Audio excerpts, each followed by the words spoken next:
रायगड, महाराष्ट्रासह देश विदेशातील ताज्या बातम्या पाहण्यासाठी मॅक्स इंडिया लाईव्ह चॅनलला सबस्क्राईब करा आणि बेल आयकॉन दाबायला विसरू नका.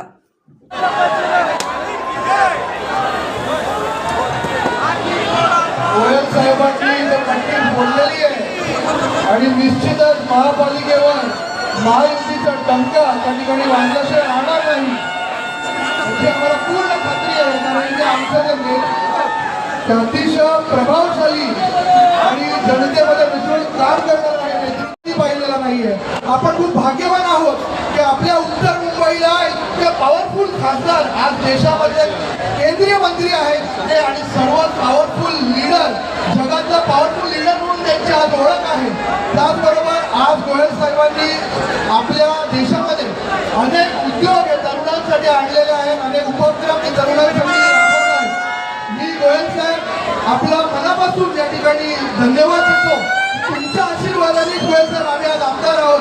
तुम्ही जी आम्हाला मदत केली अगदी मी त्याचा साक्षी आहे. तुमचे आशीर्वाद जे आहेत गोयल साहेब आमचं कायम असेच राहू द्या आणि आमच्या हस्ते तुमची सेवा ही नेहमी घडत राहू दे. या ठिकाणी मी एक विनंती करतो आणि गोयल साहेबांना विनंती करेन की दहीहंडी पथक आपला आतुरतेने सर वाट पाहत आहे सकाळपासून. आपण आज फ्लाईट, मला कल्पना आपण फ्लाईट पकडून मुंबईत आता जस्ट नुकतेच आलेले आहात आणि अनेक मंडळांना भेट द्यायची आहे.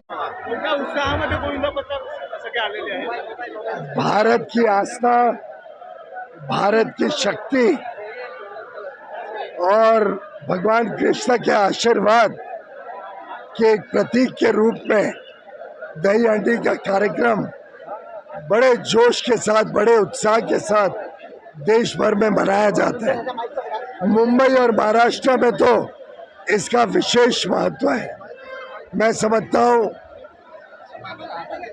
जब प्रधानमंत्री नरेंद्र मोदी जी ने कल 15 अगस्त स्वतंत्रता दिवस पर यह आह्वान किया कि हमारे युवा युवतियों की ताकत 140 करोड़ भारतवासियों के बलबूते पर हमें देश को विकसित भारत बनाना है, लेकिन वो विकसित भारत का आधार हमारी विरासत होगी. वो एक विकसित भारत का आधार हमारी युवा शक्ति की मेहनत होगी. वो विकसित भारत का आधार आत्मनिर्भर भारत होगा. सुरक्षित और स्वावलंबी भारत बनाने का जो संकल्प कल देश ने लिया है, उसके तुरंत बाद आज दही हंडी के कार्यक्रम के माध्यम से हम पूरे विश्व को संदेश दे रहे हैं कि ये देश विरासत भी और विकास भी, हमारा सनातन धर्म, हमारी हिंदू भावना, हिंदू सोच, हिंदुत्व में इतनी ताकत है कि इस देश को आगे लेके जाने में हम सबको बल देती है. प्रभु कृष्ण के आशीर्वाद से ये सभी अर्जुन के भांति अपना कर्तव्य का पालन करेंगे और देश को विकसित बनाएंगे. किसकी हंडी फूटने वाली है इस बार महानगर पालिका चुनाव में? मुझे लगता है महानगर पालिका चुनाव में मुंबई और महाराष्ट्र में जहाँ जहाँ पर चुनाव होंगे वहाँ पे महायुति भारी बहुमत के साथ जीतेगी, क्योंकि जो लोग तुष्टीकरण की राजनीति करते हैं उसके लिए जनता में कोई विश्वास नहीं बचा. महिला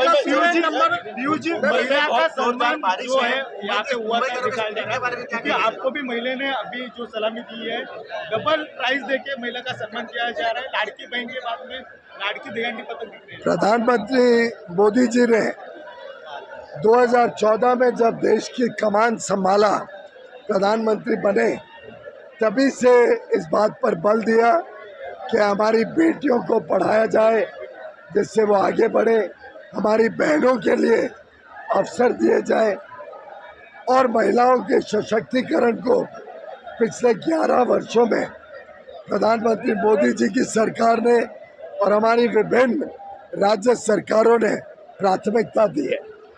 महाराष्ट्र में लाडली बहना योजना के माध्यम से हमारी बहनों को और सशक्त बनाया जा रहा है. मुझे खुशी है कि प्रकाश दादा सुर्वे और राज सुर्वे ने अपने दही हंडी के कार्यक्रम में हमारी बहनों को, बेटियों को प्रोत्साहित करने के लिए ये विशेष योजना लागू की है कि उनको 2 गुना मानधन दिया जा रहा है। मुझे पूरा विश्वास है कि हमारी बहनें लड़कों से कम नहीं है और भाइयों के मुकाबले और आगे जाएंगी। इस विश्वास के साथ हम उनको प्रोत्साहित यहाँ करें। पे जो पिरामिड हो रहे हैं, ऑपरेशन सिंदूर का भी उल्लेख होते हुए दिखा है, कैसे देखते हैं ये सब चीजों का? इस वर्ष के सभी त्योहार, चाहे दही हंडी हो, चाहे गणेश उत्सव हो, हम इन त्योहारों को आत्मनिर्भर भारत, एक सशक्त भारत और ऑपरेशन सिंदूर में जिस प्रकार से हमारे जवानों ने देश का मान सम्मान बढ़ाया, देश की आबरू बढ़ाई, देश का सर झुकने नहीं दिया, जो देश की आन बान शान को और मजबूत किया, उसको सेलिब्रेट करेंगे।